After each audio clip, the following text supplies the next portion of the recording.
السلام علیکم ورحمۃ اللہ تعالی وبرکاتہ۔ ٹڈی اللہ کا لشکر۔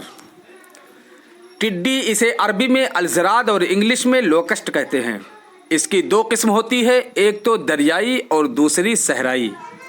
اللہ رب العزت قرآن میں ارشاد فرماتا ہے، نیچی آنکھیں کیے ہوئے قبروں سے نکلیں گے، گویا وہ ٹڈی ہیں پھیلی ہوئی، یعنی قیامت کے دن جب انسان اپنی اپنی قبروں سے باہر آئیں گے اور زمین پر پھیلیں گے تو یوں لگے گا جیسے کہ ٹڈیوں کا لشکر ہو۔ پارہ 27 سورہ قمر آیت نمبر 7۔ ٹڈی اللہ کا لشکر ہے اور ان کے سینوں پر یہ عبارت لکھی ہوئی ہے، نحنو جند اللہ اعظم، یعنی ہم اللہ کے عظیم لشکر ہیں۔ ایک مرتبہ ایک ٹڈی حضور صلی اللہ تعالیٰ علیہ وسلم کے بارگاہ میں حاضر ہوئی اور کہتی ہے کہ ہم 99 انڈے دیتے ہیں، اگر 100 ہو جائیں تو پوری دنیا کو کھا جائیں۔ حضور صلی اللہ تعالیٰ علیہ وسلم اپنے صحابہ سے فرماتے ہیں کہ یہ اللہ کا لشکر ہے، لہٰذا انہیں قتل نہ کرو، مطلب یہ کہ انہیں یوں ہی نہ مارو، ہاں اگر نقصان پہنچائیں تو مار سکتے ہیں۔ ٹڈی مولا علی رضی اللہ تعالیٰ عنہ سے مروی ہے کہ حضور صلی اللہ تعالیٰ علیہ وسلم ارشاد فرماتے ہیں، اللہ جب کسی قوم کو آزمائش میں مبتلا کرنا چاہتا ہے تو ٹڈیوں کو بھیج دیتا ہے۔ ایک مرتبہ حضرت عمر فاروق رضی اللہ تعالیٰ عنہ کے زمانے میں ٹڈیاں غائب ہو گئیں۔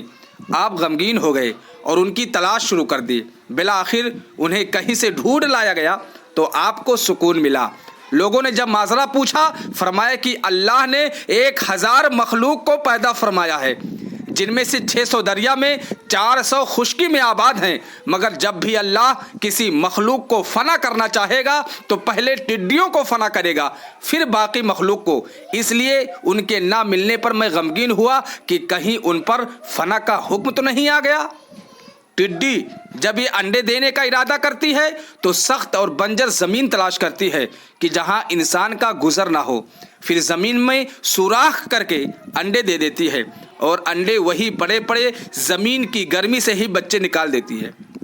بچوں کو عربی میں الدبی، اور جب کچھ بڑے ہو جائیں اور پر نکل آئے تو انہیں غوگات، اور جب اپنے عروج پر آ جائے یعنی نر زرد رنگ کا اور مادہ کالے رنگ کی ہو جائے تو انہیں الزرات کہتے ہیں۔ ٹڈی اللہ کا لشکر ہے تو ضرور کسی حکمت کے تحت ہی ظاہر ہوا ہے، اور وہ حکمت یہی ہے کہ جب اللہ کے نیک بندوں یعنی مسلمانوں پر ناجائز و ظلم و ستم ہوں گے تو اللہ ان کی مدد کے لیے اپنی فوج بھیج دے گا۔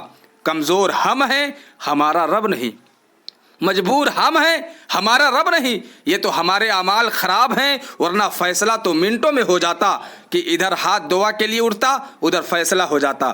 پر افسوس، صد افسوس کہ ہم نے اپنی قابلیت کھو دی اور ہم بھول گئے کہ ہم مسلمان ہیں۔